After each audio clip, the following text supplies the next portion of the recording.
Hey everyone, and welcome to my channel. My name is Taylor Haselton, and in this video I'll be going over one of the many mistakes that I encourage you not to make in your KDP business. This one especially could lead to your account being terminated in certain circumstances, or if Amazon catches you or decides to terminate your account. So this is definitely something you do not want to do. Before we get started, please don't forget to hit that like and subscribe button. I appreciate all of the support so much, and please feel free to check out any of the resources I have in my description below, and also any of my other YouTube videos. And before we get started, of course, you can do whatever you would like to do with your KDP business. Anything I say or whatever is not a guarantee or anything like that. So if you want to do this and take the risk, that is totally up to you. Just from my own personal knowledge, I don't recommend doing this in your KDP business. All right, let's get started.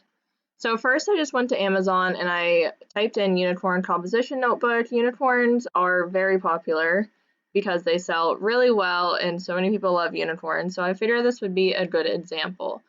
So if you look at the first book over here, you can see the categories because I have an extension on my Google Chrome.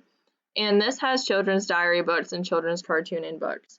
So I think this is perfectly fine. This is a unicorn journal and sketchbook. You can see the unicorns are sort of cartoony. So I think these categories are good and that Amazon won't flag them for it. Obviously, I'm not an expert in that, but as long as your categories are at least somewhat related, I think it'll be fine.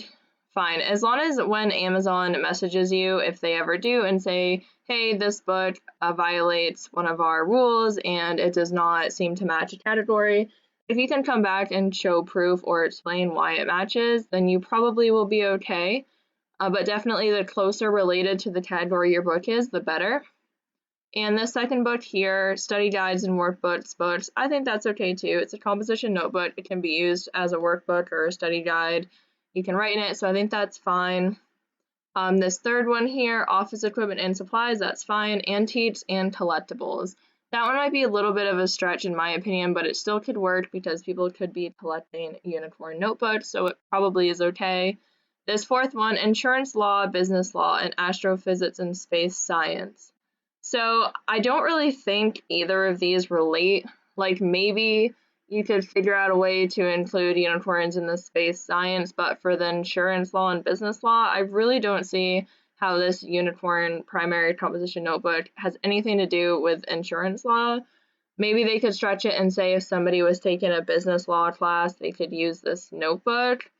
But it does say for grades K to 2 in the title here, and I don't really think anyone of that age will be going into a business law class.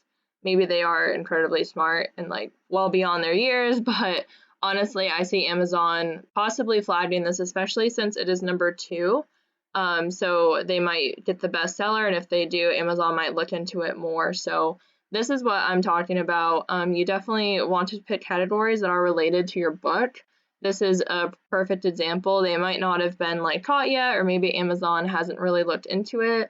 Of course, you can do whatever you want. I apologize if this is your notebook. I'm just going off of what I have learned, and I definitely want everyone to be as safe as possible. I was not aware of this when I first started, so it's definitely something to be knowledgeable about. So another example is I looked up Dinosaur composition notebook, which is another popular topic. I think a lot of people love dinosaurs. And looking at this first row, these two here seem okay. They definitely seem related. And this first one, I'm not really sure if conceptual arts works, but it probably could be loosely related with somehow. I think they can maybe work that in there. But this second book here, they have winter sports. They do have space science and astrophysics. I'm sure they could probably find a way to incorporate that. But winter sports, I don't really see how that's related at all. Like, again, like some of these are a really big stretch, but it really depends on what Amazon does or how they react or like your explanation. That's sort of something you'd have to do with them. So again, the closer related you are to your book or whatever you're selling is better. But I'm really not sure how you could relate this dinosaur composition notebook to winter sports, especially it's for kids. So I'm not really sure about that. Maybe they would be able to find a way, but something closer to what the books actually are is better in my opinion. like children's books, like that would be perfect since it's for or meant for children. It could probably be for adults as well, but I think that is more closely related.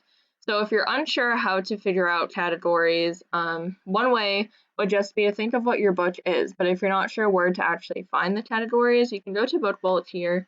And let's say you have a composition notebook and you're not really sure what categories could work. So you type in composition notebook, hit enter, and these pop up. And these are related. You can definitely double check and make sure they're actually related, but they should be. Or if you type in unicorn, these will come up as well. So this is a great way to figure out categories for your book, or at least get some help with it. And this is free to use. You do not have to be a member in order to use this category finder, at least as of right now. I currently do not have a membership with Bookbolt, and I use this daily for my own book. So I hope this was helpful. Definitely be careful, because once your account is terminated, you cannot make another account, and sometimes they will not reinstate your account, so then everything you have worked hours and hours on would all be completely lost. So definitely don't want that to happen. Definitely read up on all of the different ways that Amazon could terminate your account. I know it may seem overwhelming, but it's definitely okay. You'll figure it out. And I hope this video was helpful. If you have any questions, comments, tips, feedback, please feel free to leave them in the comments below, and don't forget to hit that like and subscribe button. I appreciate all of the support so much. Thank you for watching and listening, and I hope you all have a wonderful day.